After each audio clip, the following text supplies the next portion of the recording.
Hello, my name is Kelly Caldwell. I'm with Caldwell Trust Company, and we're so pleased to sponsor Dr. Catherine Steiner Adair here today, and she's going to speak for 40 Carats on a subject that is near and dear to my heart. As a father of 3 young boys, we fight the battle on technology every day, on iPads and iPhones, and so I'm very interested in hearing more about what you have to say. Thank you. I'm really happy to be here with 40 Carats.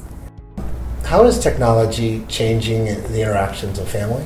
One of the biggest things that technology has done is it's actually disconnected us in some ways that are kind of tricky to see because they seem so easy and technology is so easy to use.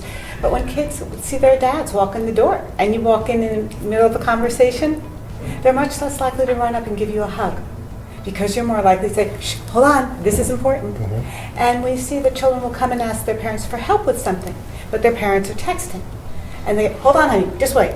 And even our tone of voice, when we respond to our children as they turn to us for help, with a question, with a need, is much more irritable when we're on our phones.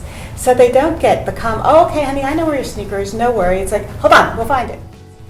Is there rewards that come from you having our kids and teaching them? There are tremendous things for technology that are highly educational and highly creative. And the mistake confusion comes from a different kind of reward.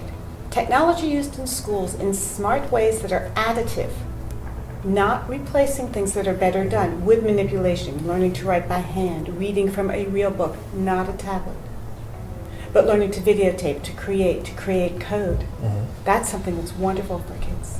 Tell me, when would, as a parent, it be appropriate to have that child have that first smartphone? Let me just say, first of all, when you give a child a smartphone, at any age, you should roll it out slowly. Do not give a child a fully loaded smartphone with access to the World Wide Web with no filters. Hopefully you have filters on your computers at home already, because your child can be doing something so nice like wanting to make cupcakes, and they Google cupcake and they meet Miss Cupcake, which is not what you intended.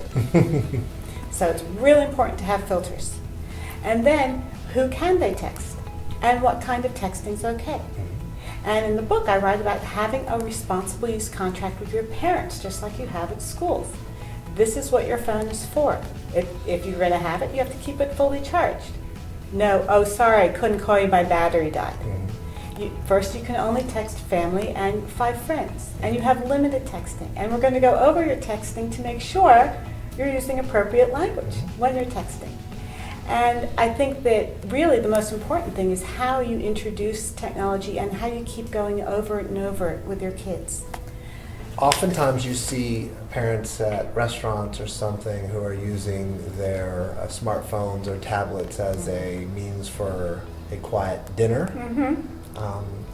What's the downside to that, and is there an upside to that at all? Well, there is an upside. I'm not sure it's a good upside. The grown-ups get to have their conversation, the kids don't interrupt. But there are huge downsides to that, because one of the most important tools your child actually needs to be successful in life is the art of conversation. And not only the ability to participate in a conversation, but to listen respectfully, listen actively, know how to contribute to something, how to sit through a boring conversation. It's a critical skill. You would have to agree with your job, right?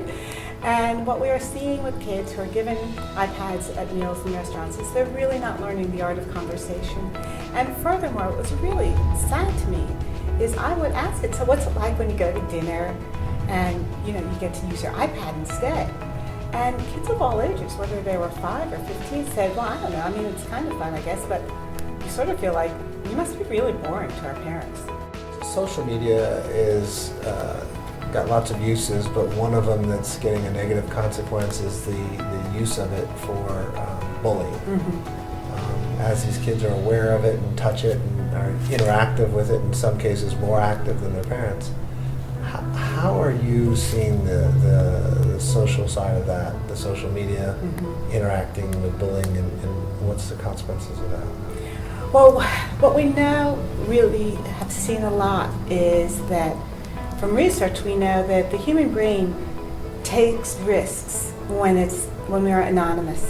And the anonymity of the screen makes us bold and say things that we would never say face to somebody. And it literally is a stimulant to your brain. It feels good. In the same way, I mean, it's not a good asset of a human being. You have to learn to manage it. It feels good to have road rage in a way. You know, it feels good to yell at somebody when you feel like you're right, because it actually energizes us. And that's something we have to learn how to get control over.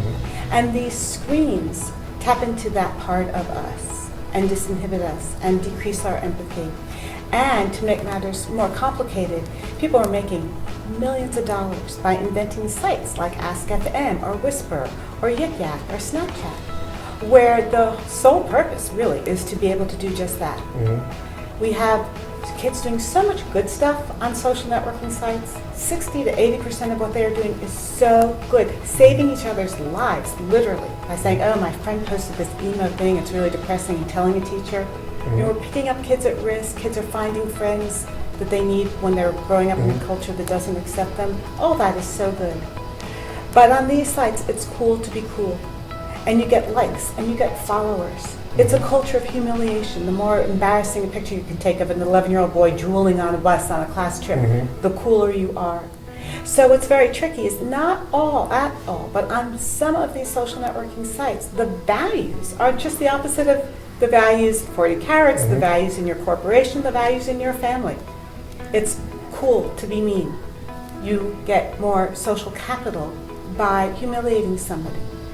So what this requires of us now as we educate children in the digital age and as we raise our children in the digital age is that schools need to be putting in comprehensive, each grade, every student, social emotional learning curriculum, digital citizenship curriculum, media literacy tools. And at home, we need to be talking about these things all the time. And we have to really have very clear conversations as families about our values, what's okay.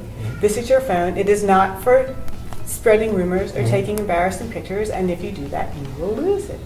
And it's a part of life that makes it more challenging, but it's also rich. That's how we work as families. We do the hard work of parenting, talking to our kids. Thank you so much. You're so welcome.